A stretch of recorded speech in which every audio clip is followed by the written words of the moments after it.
इसमें शामिल कर लेते हैं और ये प्राणायाम से जुड़ा हुआ विषय है। आप अक्सर सूर्य भेदी प्राणायाम के बारे में बात करते हैं जो शरीर को अलग से ऊष्मा देती है, ऊर्जा देती है। तो स्वामी जी ये एक तो रिलेशन समझाएं और प्राणायाम का महत्व क्या है ये भी बताएं।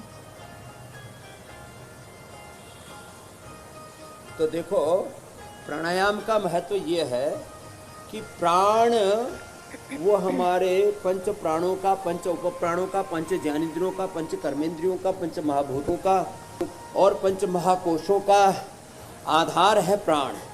ये सप्त धात्वाग्नि, पंचभूताग्नि, जठराग्नि का आधार है प्राण। प्राण अग्नि ही प्राणो ब्रह्मेति व्यजानात् प्राणाय नमो यस्य सर्वम इदं वसे। ओहो हो आवात वाही भेषजम विवात वाही अद्रपः त्वं ही विश्व भेषजो देवानाम दूत। प्राण में इतनी अद्भुत शक्ति है। तो दाया स्वर सूर्य स्वर है, इससे लो और बाएं से छोड़ो।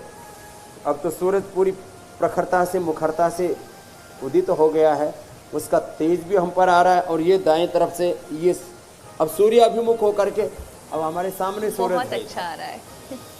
सूर्याभिमुख होकर के और फिर ये सूर्य भेदी प्राणायाम यहाँ भी एकदम सामने सूर्य अभिमुख होकर के आज योग करने का मौका मिल रहा है स्वामी जी। बाएं से छोड़ो दाएं से लो, बाएं से छोड़ो। सूर्य की तरह तेजस्वी ओजस्वी बनेंगे, अखंड प्रचंड ऊर्जा आएगी, अजस्र ऊर्जा का जैसे स्रोत है ऐसे अपने भीतर अजस्र ऊर्जा दिव्य सूर्य सहस्रस्य भवेत् युगपदुत्थिता यदि भासदृशी सा स्यात् भासस्य महात्मन। और दाएं से लिया, बाएं से छोड़ा, बार बार दाएं से लेना, बाएं से छोड़ना।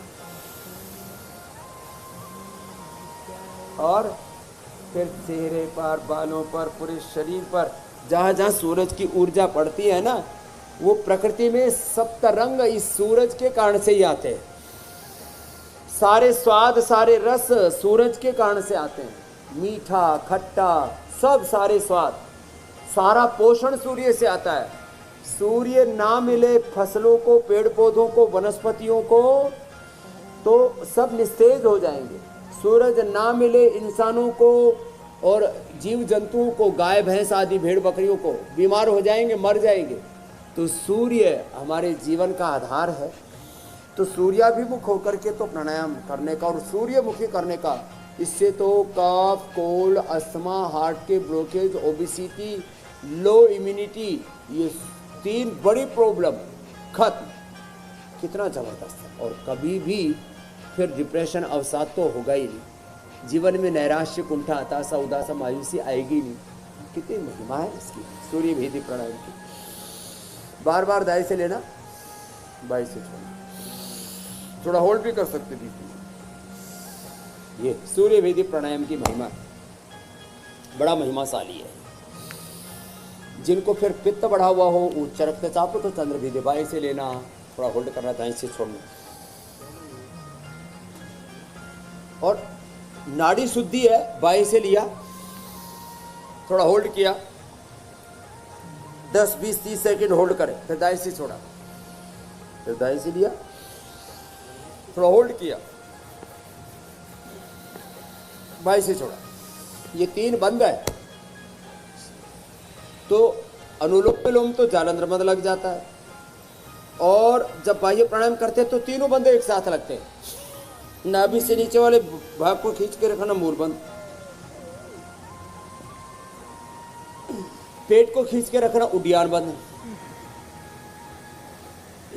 गले को कंठकोप में लगाना, जालंधर बंद, मूल बंद लगाने से मूलाधार स्वादिष्ठान, उड्डयन बंद लगाने से मणिपुर चक्र और जालंधर बंद लगाने से हृदय और विशुद्धि चक्र और फिर ध्यान करने से आज्ञा भ्रुकुटी और सहस्रार ब्रह्मरंध्र चक्र, अष्ट चक्र जागृत हो जाते हैं। अष्टा चक्रा नवद्वारा देवानाम पूरा अयोध्या तस्याम हिरण्यः कोश स्वर्गो ज्योतिषावृत देवालय शिवालय अयोध्या काशी मथुरा हरिद्वार शिवालय हो जाता है। स्वयं शिव रूप, राम रूप, कृष्ण रूप, हनुमान रूप। हम आत्म स्वरूप हैं, आत्मा हम शुद्धो। स्वामी जी अब हम हैं। अब ये अनुभूति होने लगती है, अब ये अनुभूति सबको करानी है। स्वामी जी अब इंतजार हो रहा है फैक्ट चेक का, लेकिन उससे पहले जरा कल के कार्यक्रम के बारे में दर्शकों को बता दें। बच्चों की नहीं हो रही ग्रोथ, छोटी उम्र में क्यों लग रहे हैं रोग। जिंदगी में किस चीज की है कमी, कम उम्र में दे रहे हैं बीमारी। दिमाग ठप है, बिगड़ा है कंसंट्रेशन, बच्चे कैसे बनेंगे जीनियस। योग गुरु बताएंगे आपको 5 रामबाण मंत्र। दिमाग होगा तेज, फिटनेस होगी जबरदस्त। तो कल सुबह 7:56 पर आप भी बैठिएगा और अपने बच्चों को भी साथ लेकर बैठिएगा, ताकि बच्चों में पूरा बच्चों का ग्रोथ कैसे होगा, कल स्वामी रामदेव आपको बताएंगे। स्वामी जी, छठ पूजा के साथ साथ देश की नजर आज अहमदाबाद पर भी है, जहां आज वर्ल्ड कप का फाइनल होना है। वहां पे भी जबरदस्त उत्साह है।